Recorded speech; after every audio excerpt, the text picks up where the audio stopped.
আসসালামু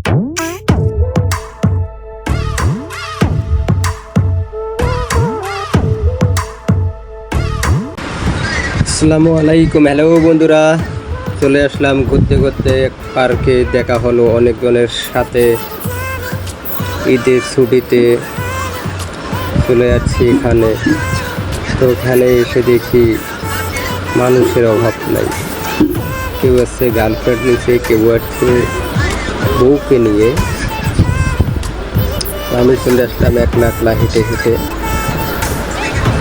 তো অনেক বড় এরিয়াটা। তো সব জায়গায় লাল নীল হলুদ বাতি লাগাইছে। বাতির কালার দেখে মনটা জুড়িয়ে গেল। তো আপনারাও আসেন, অনেক ভালো লাগবে এখানে। অনেক রকমের দোকানও বসেছে। নাগরদোলায় উঠছি আমরা এখন। নাগরদোলা দেখতেছি, উঠে অনেক উপরে উঠছি। তো বেশি কিছু বলবো না, আপনারা ভিডিওটা দেখেন। এখানে যে পরিমাণ মানুষ এসেছে